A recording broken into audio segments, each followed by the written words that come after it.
s'était installé à Bruxelles avec mon mari, après s'être mariés.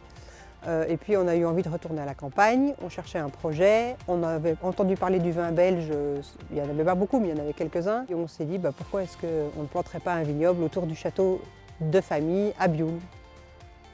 On s'est rendu compte que la culture de la vigne, et qui plus est au nord, est probablement une des cultures les plus sales de la planète.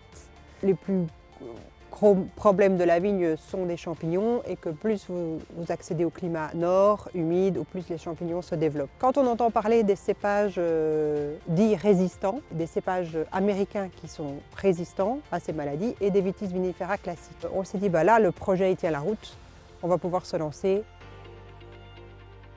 Une fois que votre exploitation est bio, vous pouvez aller un cran plus loin qui est la biodynamie. Et là, c'est beaucoup plus intéressant à mon sens.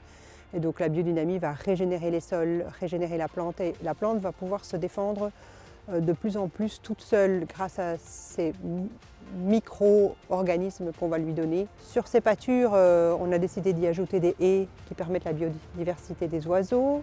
On y a construit quelques hôtels à insectes, on a mis des nichoirs. On a des perchoirs à rapaces pour lutter contre les campagnols. Enfin bon, et en fait, la biodiversité, elle va travailler par elle-même quelque part. Dans la mesure où vous reprenez un projet en deuxième vie, vous aimez quand même bien qu'il soit durable, responsable, écologique, etc. Nous n'avons pas forcément envie de devenir plus grand. Donc je pense que ça, c'est un petit peu lié à cette démarche écologique, durable, etc. J'ai envie d'être de plus en plus performant, de plus en plus qualitatif. C'est agréable d'avoir un vignoble que vous avez apprivoisé. L'humain doit servir le végétal et le végétal servira l'humain. Donc voilà, on y est.